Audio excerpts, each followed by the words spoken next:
dragon fruit ko. Oh, ang daming bunga. Ayan. Kakaroon na naman siya ng maraming bunga. Ayan, oh.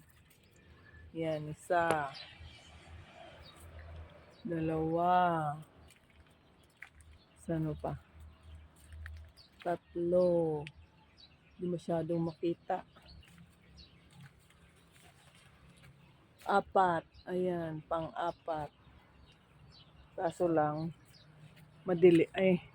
maaraw. Kinagat pa ako ng langgam. Ayan, marami pa dyan sa baba. Sakit-sakit naman ng kagat ng langgam. Saan ba yun?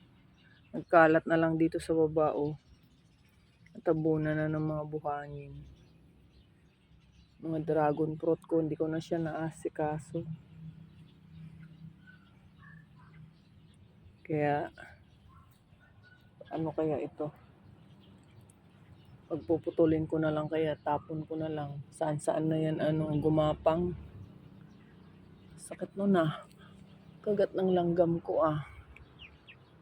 Ayan. Pag yan, lumaki na sila. Ayan. Pag namunga, pulang-pula. Green pa lang ngayon yan. Green. Ayan o. Ayan. Hindi masyado makita kasi mataas na yung araw. Okay lang. Ito yung papakita ko sa inyo. Yung bulaklak pa lang siya. Hindi pa siya bumuka. Yan o. Ganyan ang bunga niya. Ganyan. Andun din doon sa may kabila yan. Pag yan bumuka siya, maging puti yan. Abangan nyo yung susunod ko po.